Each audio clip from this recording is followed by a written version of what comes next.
নমস্কার, দেখছেন কলকাতা টিভি, সঙ্গে রয়েছে অনন্যা। শুরু করছি গুড মর্নিং কলকাতা। অনন্যার সঙ্গে গুড মর্নিং কলকাতায় রয়েছি আমি অভিক। আরজিকর কাণ্ডের বিচারের দাবি, নজর সিবিআই এর তদন্তের দিকে। সোমবারের শুনানির পর কোন পথে তদন্ত? সিবিআই এর হাতিয়ার কি? নমুনা পাঠানো হয়েছে এইমস এবং অন্য রাজ্যের সিএফএসএল এ। প্রশ্ন অনেক। প্রাতিষ্ঠানিক দুর্নীতির সঙ্গে চিকিৎসক ধর্ষণ খুনের কি কোনো যোগসূত্র রয়েছে? এই প্রশ্নের উত্তর খুঁজছে সিবিআই।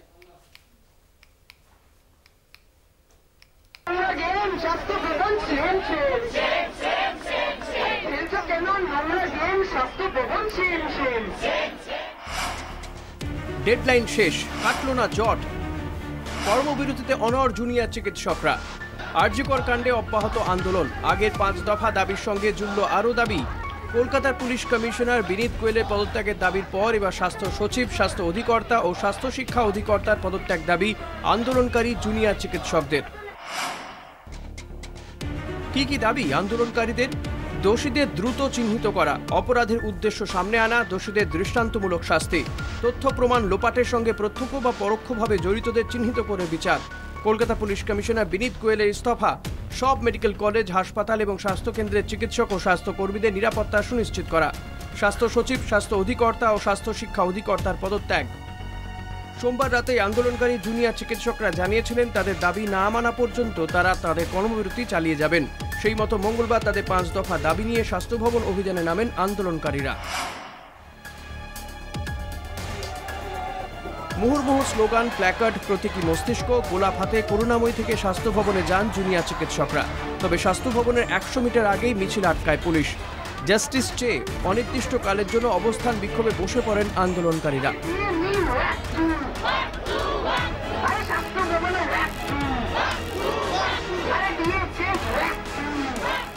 আমাদের 5টা দাবি রয়েছে, সেই দাবিগুলো খুব সুস্পষ্ট। সেই দাবিগুলো পূরণ না হওয়া পর্যন্ত আমাদের লড়াইটা চলবে। সুপ্রিম কোর্টের যে রায়, সেই রায় আমরা হতাশ।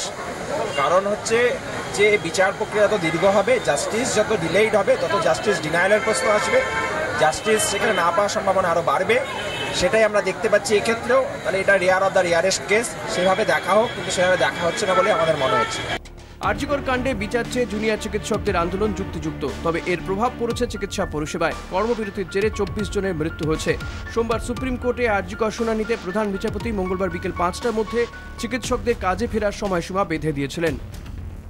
We also direct that in the event that the doctors report for duty within a period of on or before 5 p.m.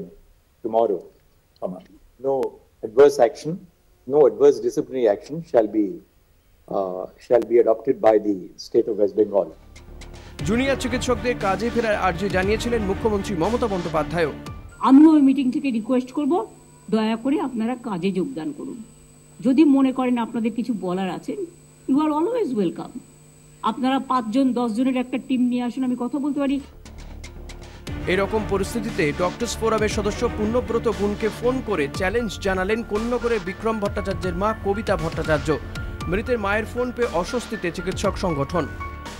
আপনি মিথ্যা কথা তো বলছেন, আপনি তো মিথ্যা কথা বলছেনই, প্লাস আমি একজন সন্তানকে হারিয়েছি, আমাকেও আপনি মিথ্যাবাদী বানাচ্ছেন। শুধু কলকাতা নয়, জেলায় জেলায়ও অব্যাহত কর্মবিরতি। আরজিকরের বিচারের দাবিতে সুপ্রিম নির্দেশকে উপেক্ষা করেই কর্মবিরতিতে অনড় জুনিয়র চিকিৎসকরা। তমলুক মেডিকেল কলেজ থেকে Bankura medical college, we want justice স্লোগানে জারি আন্দোলন।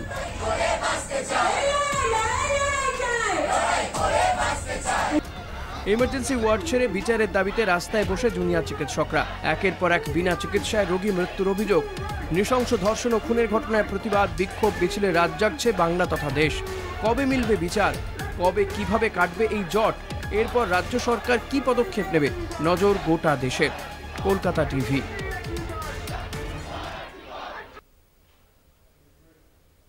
Good morning Kolkata. এখন সময় একটা ছোট্ট বিরতির। ফিরছি বিরতির পর, সঙ্গে থাকুন। ফিরে এলাম বিরতির পর। রাজ্যের মেডিকেল কলেজগুলিতে জুনিয়র ডাক্তারদের কর্মবিরতির জেরে গত 1 মাস ধরে চলছে রোগীর ভোগান্তি। মৃত্যুর ঘটনাও ঘটছে বিনা চিকিৎসায়। মঙ্গলবারও কর্মবিরতিতে অনড় জুনিয়র চিকিৎসকরা। ফলে রোগী ভোগান্তির একই ছবি ফুটে উঠল আমাদের ক্যামেরায়।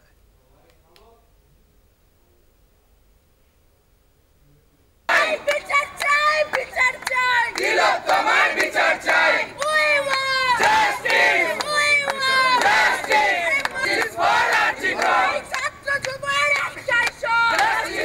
আরজি করে চিকিৎসকের মৃত্যু, ধর্ষণ, খুন, কর্মক্ষেত্রে এই মর্মান্তিক পরিণতির প্রভাব পড়েছে সর্বত্র। বিচার চাইছে মানুষ, পথে নেমেছে 8 থেকে 80। এখন ভরসা সিবিআই, সুপ্রিম কোর্ট। আরজিকর ধর্ষণ ও খুনের মামলায় সোমবার সুপ্রিম কোর্টে দ্বিতীয়বার রিপোর্ট জমা দেয় সিবিআই। তদন্তের স্বার্থে রিপোর্ট নিয়ে এখনই কোনো মন্তব্য করতে নারাজ শীর্ষ আদালত। তবে রিপোর্ট দেখে সুপ্রিম কোর্টে বেশ কিছু প্রশ্নের মুখে পড়তে হয় রাজ্যকে। মৃতদেহ ময়নাতদন্তের চালান কোথায়? ঘটনার পর প্রথম কখন জিডি করা হয়? সিসিটিভি ফুটেজ কি সিবিআইকে দেওয়া হয়েছে? ময়নাতদন্ত কি যাবতীয় পদ্ধতি মেনে হয়েছিল? সোমবারের শুনানির পর সিবিআই এখন কোন পথে হাঁটবে? কোন পথে তদন্ত চালাবে কেন্দ্রীয় তদন্তকারী সংস্থা? প্রশ্ন উঠছে। নির্যাতিতার দেহ থেকে সংগৃহীত নমুনা ফের পরীক্ষার জন্য কি পদক্ষেপ? অন্য কোনো রাজ্যে সিএফএসএল এবং দিল্লির এইমসে নমুনা পাঠিয়েছে সিবিআই? সরকার কি ময়নাতদন্তের চালান জমা করল? 4টে ক্লিপে মাত্র 27 মিনিটের সিসিটিভি ফুটেজ রয়েছে সিবিআইয়ের হাতে। ঘটনার আগে সিসিটিভি ফুটেজ এখনো কেন নেই সিবিআইয়ের কাছে? প্রশ্ন অনেক, উত্তরের জন্য ভরসা এখন শুধুই সিবিআই। ইতিমধ্যেই 3 দিনের শুনানিতে 2টো স্ট্যাটাস রিপোর্ট জমা দিয়েছে সিবিআই। পরবর্তী শুনানি আগামী মঙ্গলবার। হাতে এখনো 1 সপ্তাহ সময়। এখন কি করতে পারে কেন্দ্রীয় তদন্তকারী সংস্থা? সিবিআই এর হাতিয়ার ময়নাতদন্তের রিপোর্ট এবং ডিএনএ রিপোর্ট। চিকিৎসকের মাথা, গাল, নাক, ঠোঁট, গলা, হাঁটু, কাঁধ ও যৌনাঙ্গে ক্ষতচিহ্ন। নির্যাতিতার জরায়ুমুখ বা এন্ডোসার্ভিক্যাল ক্যানেলে 151 গ্রামের ঘন তরল। নিহতের গলায় সঞ্জয়ের দাঁতের কামড়। সঞ্জয়ের হাতে নিহতের নখের আঁচড়। নির্যাতিতার লালায় সঞ্জয়ের ডিএনএ। সিবিআইয়ের এখনো একাধিক তথ্য সংগ্রহ বাকি। সব উত্তর পেতে ফের নমুনা এইমস এবং অন্য রাজ্যে সিএফএসএল এ পাঠানোর সিদ্ধান্ত। সুপ্রিম নির্দেশ পাওয়ার পরই নড়েচড়ে বসেছে সিবিআই। সোমবার সুপ্রিম নির্দেশের পর ফের আরজি করে যায় সিবিআইয়ের একটি দল। আরজি করের এমএসভিপি সহ একাধিক আধিকারিকের সঙ্গে কথা বলেন। ঘুরে দেখেন 4তলার সেমিনার হলও।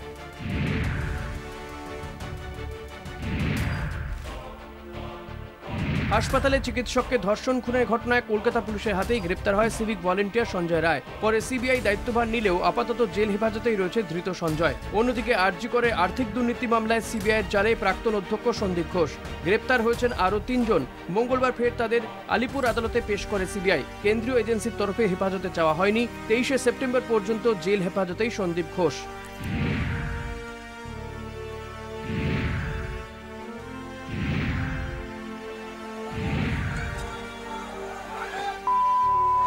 সন্দীপ ঘোষের বিরুদ্ধে আদালত চত্বরেও ক্ষোভের আগুন। সন্দীপ সহ 4 অভিযুক্তকে ঘিরে চোর চোর স্লোগান আইনজীবীদের। চাঁটির পর এবার সন্দীপকে জুতো ছড়ে বিক্ষোভকারীরা।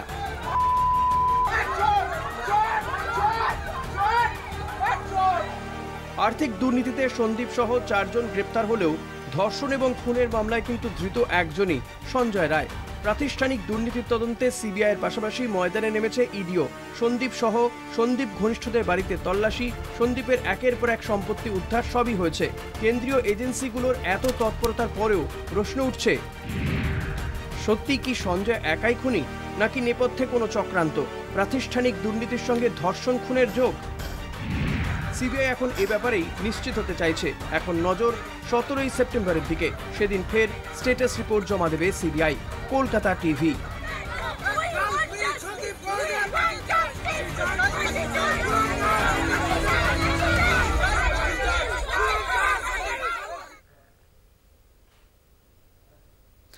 রাজ্যের মেডিকেল কলেজগুলিতে জুনিয়র চিকিৎসকদের কর্মবিরতির জেরে গত 1 মাস ধরে চলছে রোগী ভোগান্তি। মৃত্যুর ঘটনাও ঘটছে বিনা চিকিৎসায়। মঙ্গলবারও কর্মবিরতিতে অনড় জুনিয়র ডাক্তাররা। ফলে রোগী ভোগান্তির একই ছবি ফুটে উঠল আমাদের ক্যামেরায়।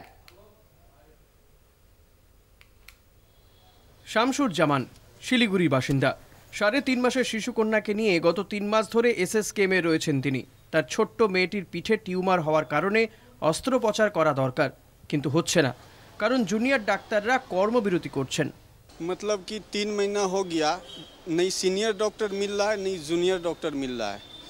सर्जरी कब होगा कुछ पता नहीं चल रहा है। 3 महीना हो गया भर्ती होके। लास्ट महीना 1 महीना से ये स्ट्राइक चल रहा है। 3 महीना से यहाँ भर्ती है मेरा बच्चा। जूनियर डॉक्टर भी नहीं मिल रहा है, नहीं सीनियर मिल रहा है, कोई नहीं मिल रहा है। শিলিগুড়ির আরেক বাসিন্দা মোহাম্মদ ইরফান তো আরও সমস্যায়, কারণ তার 2 মাসের শিশুকন্যা হাসপাতালে ভর্তি থাকলেও তাকে ছুটি দেওয়া হচ্ছে, কারণ জুনিয়র ডাক্তাররা নেই। হাটে ফুটো নিয়ে 2 মাসের শিশুকে নিয়ে কি করবেন ভেবে উঠতে পারছেন না ইরফান। আমাকে আজকে বলেছে কি মানে ছুটি করে নাও, এখানে ট্রিটমেন্ট হবে না। কেন ওটা রিজনটা আছে, মানে ডক্টর স্ট্রাইক করছে, ডক্টর নেই, আবার আপনার কাজ হবে না। বড়নগরের বাসিন্দা কাবেরী সাহা 3 মাস ধরে প্রতি মঙ্গলবার আসছেন এসএসকেএমে, কিন্তু প্রত্যেকবার ফিরিয়ে দেওয়া হচ্ছে কারণ জুনিয়র ডাক্তাররা কাজ করছেন না। 1 মাস ধরে আমি প্রতি মঙ্গলবার করে আসছি, আমার অপারেশন সব হয়ে গেছে, লিখে দিয়েছে, কিন্তু ভর্তি হতে পারছি না। চিকিৎসা বলছে ডাক্তার জুনিয়র ডাক্তাররা নেই, কে করবে, কে এই করবে বলে প্রফেসররা আমাদের এই ব্যবহার করছে। আজকেও বললাম তাহলে কি পরের সপ্তাহে আসবো, না আমরা কথা দিতে পারছি না। জানি আমরা এই যা জিনিস হয়েছে খুব অন্যায় জিনিস করেছে, কিন্তু তার জন্য কি আমাদের কি করব, পেশেন্টরা কি করবে? সমস্ত রোগীদের উদ্দেশ্যে এটাই বলবো, আপনারা সবাই এককাট্টা হয়ে বলুন যেন চিকিৎসাটা হয়। রোগীদের এই ভোগান্তির কথা অবশ্য স্বীকার করছেন না জুনিয়র ডাক্তাররা। তারা মনে করেন যে চিকিৎসা পরিষেবা একই রকম রয়েছে। জুনিয়র ডাক্তারদের এই কর্মবিরতির জেরে অনেকেরই মৃত্যুর ঘটনা ঘটেছে, পাশাপাশি রোগী হয়রানির শিকার চলছে, কারণ অনেকেই তাদের ফিরিয়ে দেওয়া হচ্ছে কোনো রকম ভর্তি না করে, তার কারণ ডাক্তারের অভাব। এর যদি সমাধান দ্রুত না বের হয় তাহলে কিন্তু রোগীদের এই অস্বস্তিকর যে হয়রানি তা বাড়তেই থাকবে। ক্যামেরায় মনুজেশের সঙ্গে নিমাই পান্ডা, কলকাতা টিভি। সময় এখন আরো একটা বিরতির। ফিরছি বিরতির পর, সঙ্গে থাকুন। আরো এক মায়ের বিচারের দাবি। কোন্নগরে বিক্রম ভট্টাচার্যের মৃত্যুতে বিচারের দাবি। ডাক্তার পূর্ণব্রত গুঁইকে ফোন বিক্রমের মায়ের। ডাক্তাররা মিথ্যে বলছেন, আরজি করে চিকিৎসা হয়নি ছেলের, দাবি মায়ের। ডাক্তারের সঙ্গে মায়ের কথোপকথনের ভিডিও পোস্ট তৃণমূলের। তুঙ্গে রাজনৈতিক চর্চা। চিকিৎসায় চোখের সামনে মারা গেল, বিনা চিকিৎসাতে। ডাক্তারবাবুরা মিথ্যা কথা বলছেন, আর এখন তাকেও মিথ্যেবাদী প্রমাণ করার চেষ্টা হচ্ছে। ছেলের বিনা চিকিৎসাতেই মৃত্যু হয়েছে, এমন দাবিতেই সরব হলেন কোন্নগরের মৃত যুবকের মা কবিতা ভট্টাচার্য। এবার ডক্টরস ফোরামের সদস্য পূর্ণব্রত গুণকে ফোন করে সরাসরি চ্যালেঞ্জ করেন তিনি। সকাল 9টার সময় আমি হসপিটালে নিয়ে এসেছি, 12:30 পর্যন্ত আমি এই বিল্ডিং ওই বিল্ডিং দৌড়াদৌড়ি করেছি, একটুকু কোনো ট্রিটমেন্ট পাইনি। তাহলে আপনি কেন এই মিথ্যা কথাটা এবং কি ছেলেটাকে যে আমি ট্রলি করে নিয়ে যাচ্ছি সেটাও হেল্প করার মতন কেউ আসেনি। মৃতের মায়ের ফোন পেয়ে অস্বস্তিতে চিকিৎসক সংগঠন, যদিও এ বিষয়ে এখনো তাদের তরফে কোনো প্রতিক্রিয়া মেলেনি।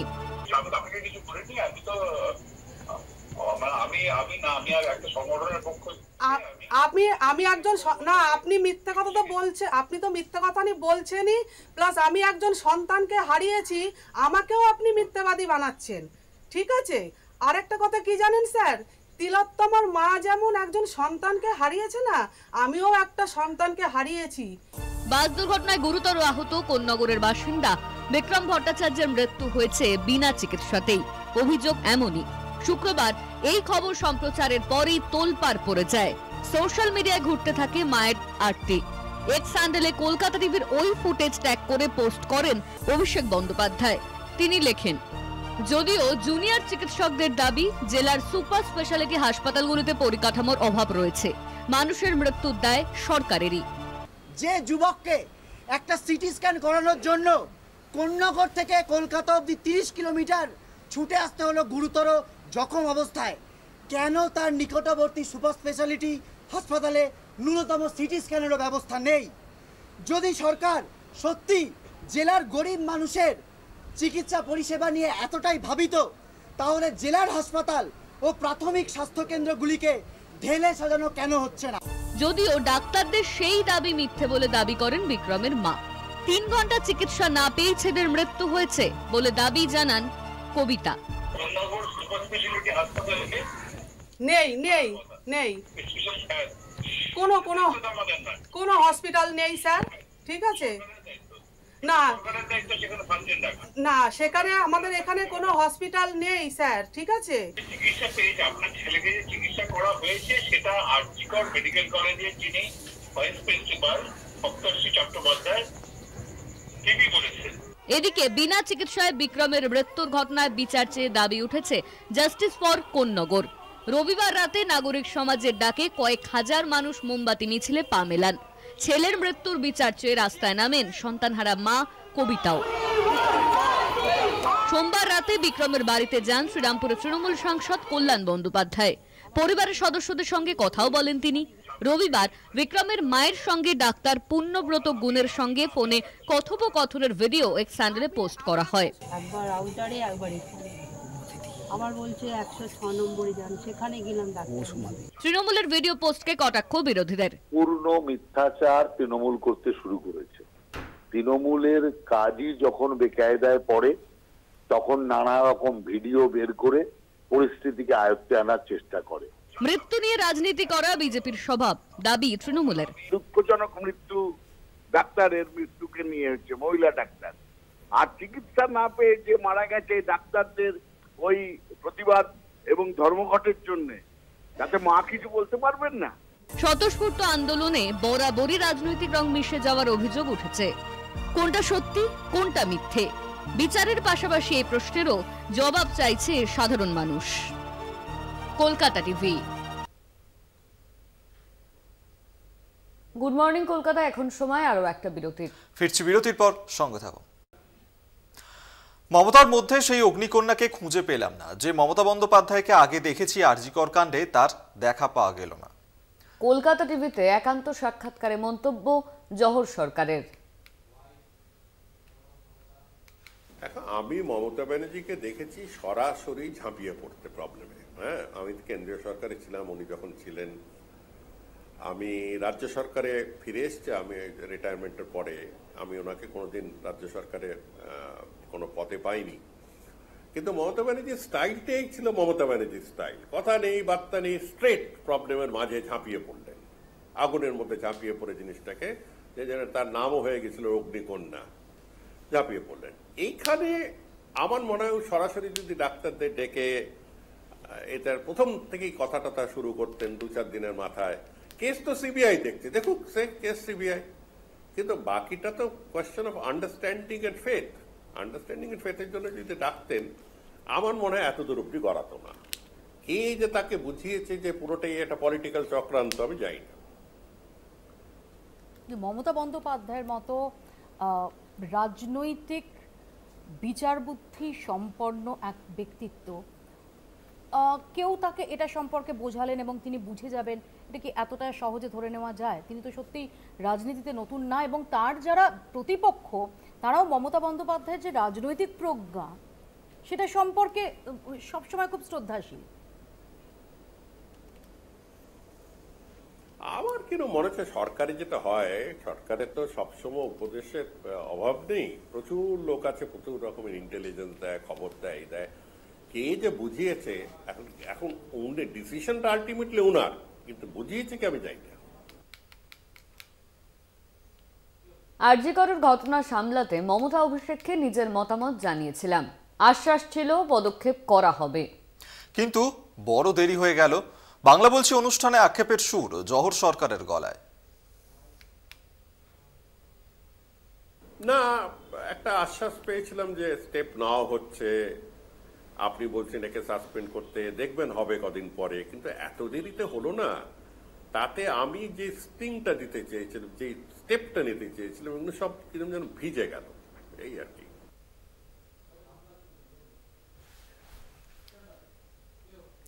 কয়েকজন সাংসদ ফোন করে রাজনীতি করার চেষ্টা করেন, না বলেছি রাজনীতির ক্রিজে আমি ছিলাম না, মঞ্চে বক্তৃতাও দিতাম না, তাই ক্রিজ ছাড়ার প্রশ্নও নেই, কলকাতা টিভিকে জানিয়ে দিলেন জহর সরকার। কদিন ধরে অপোজিশনের প্রায় 10, 12, 14 জন এমপি আমাকে ফোন করে বারবার বলছেন দাদা আপনি ছাড়বেন না।